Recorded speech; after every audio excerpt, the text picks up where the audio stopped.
ఒంగోలులో వైఎస్ఆర్సీపీ ఆఫీసులో ఆ పార్టీ రాష్ట్ర ప్రధాన కార్యదర్శి చివరెడ్డి భాస్కర్ రెడ్డి ప్రెస్ మీట్.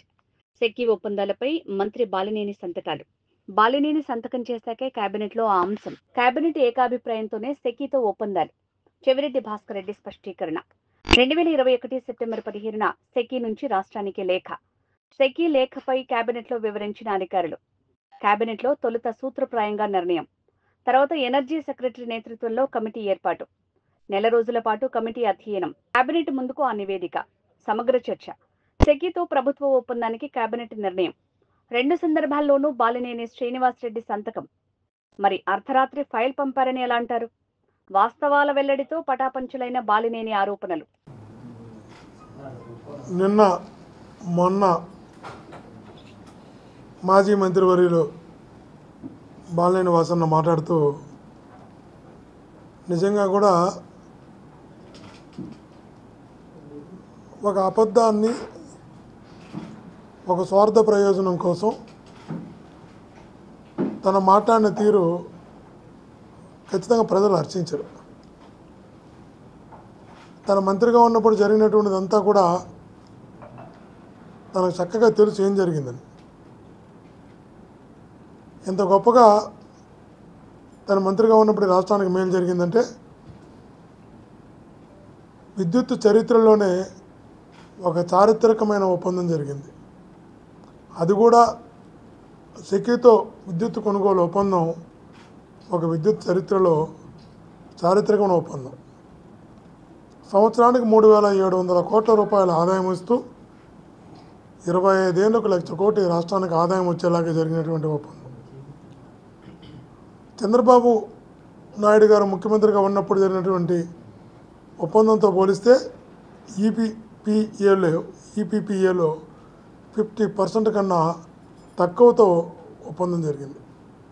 ఆ రోజు ₹4.50 ఆ రోజు ఒప్పందం జరిగితే అది ఇంటర్ స్టేట్ ట్రాన్స్మిషన్తో కలిపి. ఈరోజు అదే ఈయన మంత్రిగా ఉన్నప్పుడు జగనన్న ముఖ్యమంత్రిగా ₹2.48. అప్పుడు ఇంటర్ స్టేట్ ట్రాన్స్మిషన్ ఏదైతే ఉందో ₹4.5 చంద్రబాబు గారు ముఖ్యమంత్రిగా ఉన్నప్పుడు చేసిన కొనుగోలుకి అదనంగా ఇంటర్ స్టేట్ ట్రాన్స్మిషన్ ఉండేది. ₹2.49 తను మంత్రిగా జగనన్న ముఖ్యమంత్రిగా జరిగిన ఒప్పందం 50% కన్నా తక్కువ, ఇన్క్లూడింగ్ ఇంటర్ స్టేట్ ట్రాన్స్మిషన్తో కలిపి.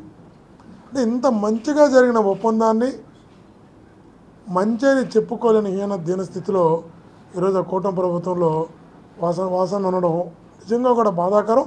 మేము ఎవ్వరం కూడా వాసన్న వాళ్ళకి దగ్గర అవ్వడం కోసం, వాళ్ళని మెప్పు పొందడం కోసం, వాళ్ళని మెప్పించడం కోసం, వాళ్ళకి దగ్గర ఏదో ఒక రకంగా రాజకీయంగా ఎదగడం కోసం ఈ స్థాయికి దిగజారుతాడని మేము కళ్ళలో కూడా అనుకోవాలి.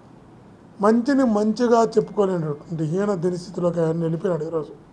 నిజంగా ఇది తన క్యారెక్టర్కి తను అనుకుంటున్నారు జగన్మోహన్ గారి వ్యక్తిత్వాన్ని హననం చేస్తే తనను గుర్తిస్తారు, గౌరవిస్తారు, తనకు పార్టీలో ప్రాధాన్యత ఇస్తారు అనే ఒక భ్రమలో తన వ్యక్తిత్వాన్ని తను హననం చేసుకుంటున్నాడు, తన వ్యక్తిత్వాన్ని తను దిగజార్చుకుంటున్నాడు.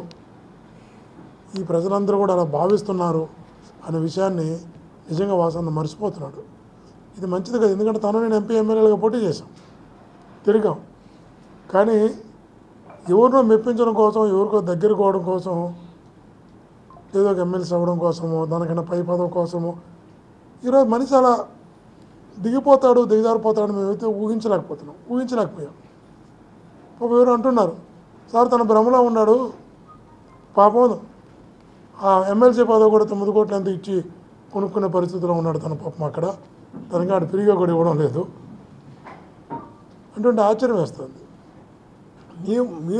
మీరు మంత్రిగా ₹2.49 ఇంటర్ స్టేట్ ట్రాన్స్మిషన్తో కలిసి ఒక బ్రహ్మాండమైన ఒప్పందం జరిగి సంవత్సరానికి 3,700 కోట్ల రూపాయలు రాష్ట్రానికి ఆదాయం రావడం, నాణ్యమైన విద్యుత్తు, పగటిపూట విద్యుత్తు ఇచ్చేలాగా ఒక ఒప్పందం కుదిరితే నా పేరుల్లో ఇంత మంచి ఒప్పందం జరిగిందని నేను చెప్పాల్సింది పోయి అర్ధరాత్రుల్లో నా సంతకాలు పెట్టించాలంటే నేను సంతకం పెట్టలేదు, సంబంధం లేకుండా క్యాబినెట్ అప్రూవ్ చేశారంటున్నారు. మీ ద్వారా అడుగుతున్నా వాసనని. వాసన్న ఒకటే చెప్పినాం, 2021 సెప్టెంబర్ 10వ తారీఖు మనకి సెక్యూ నుంచి ఒక లెటర్ వచ్చింది ప్రభుత్వానికి. ఆ మరుసటి రోజే క్యాబినెట్ ఉంది. ఆ లెటర్ వచ్చిన తర్వాత ఆ లెటర్లో వారు ఇన్ ప్రిన్సిపల్గా దాన్ని అప్రూవ్ చేస్తూ క్యాబినెట్కి తీసుకొచ్చారు. అందులో కూడా మీరు సంతకం పెట్టారు. ఇన్ ప్రిన్సిపల్గా సెప్టెంబర్ 10వ తారీఖు 2021లో వచ్చిన లెటర్లో, ఇన్ ప్రిన్సిపల్గా వచ్చిన లెటర్లో కూడా సెక్యూ అంటే ఇది కేంద్ర ప్రభుత్వ తరపున వచ్చినటువంటి సంస్థది. దాంట్లో లెటర్లో మీరు సంతకం, ఇన్ ప్రిన్సిపల్గా తీసుకున్న నిర్ణయంలో కూడా మీ సంతకం ఉంది. ఆ రోజు అప్రూవ్ కావాలి క్యాబినెట్లో. మళ్ళీ దానిపైన కమిటీ వేశారు ఎనర్జీ సెక్రటరీతో కమిటీ వేసిన తర్వాత నెల రోజుల తర్వాత మళ్ళా క్యాబినెట్కి వచ్చింది. అందులో కూడా మీరు సంతకం పెట్టారు. ఇన్ని ప్రిన్సిపల్గా వచ్చిన లెటర్లో సంతకం పెట్టారు. నెల తర్వాత వచ్చినటువంటి కమిటీ వేసి కమిటీలో వచ్చిన లెటర్లో కూడా మీరు సంతకం పెట్టారు. 2 సార్లు సంతకం పెట్టి ఇక్కడ నా సంతకమే లేదు, నేను సంతకమే పెట్టలా, అధిరేతులు నా సంతకం పెట్టించుకున్నారు, ఎలా మాట్లాడుతున్నారో అర్థం కాదు. ఈరోజు చంద్రబాబు గారిని కూడా అడుగుతున్నావు, చంద్రబాబు గారిని అడుగుతున్నావు, వాసరిని అడుగుతున్నావు. నువ్వు ఒక్కటే చెప్పు, అనేక నిర్ణయాలు క్యాబినెట్లోకి టేబుల్ ఎజెండా కింద వస్తాయి. టేబుల్ ఎజెండాలో కూడా పెట్టి ఈ ప్రభుత్వమైనా, ఆ ప్రభుత్వమైనా, కేంద్ర ప్రభుత్వమైనా కొన్ని నిర్ణయాలు, కొన్ని ఆలోచనలు టేబుల్ ఎజెండా కింద కూడా వస్తాయి.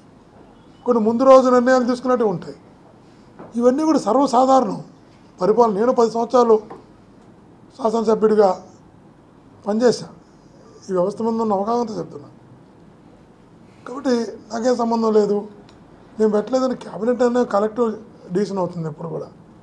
సరే, ముందు రోజు చర్చించుకోవడము, సేమ్ డే చర్చించడము, ఇవన్నీ సర్వసాధారణంగా జరుగుతున్న అంశాలే. కానీ ఈ పర్టికులర్ ఇష్యూలో మీరు ప్రిన్సిపల్గా తీసుకున్న నిర్ణయంలో సంతకం పెట్టారు. 1 నెల తర్వాత పెట్టిన క్యాబినెట్ దాంట్లో కూడా మీరు సంతకం పెట్టారు. కానీ నాకు తెలియకుండా జరిగిందని చెప్పి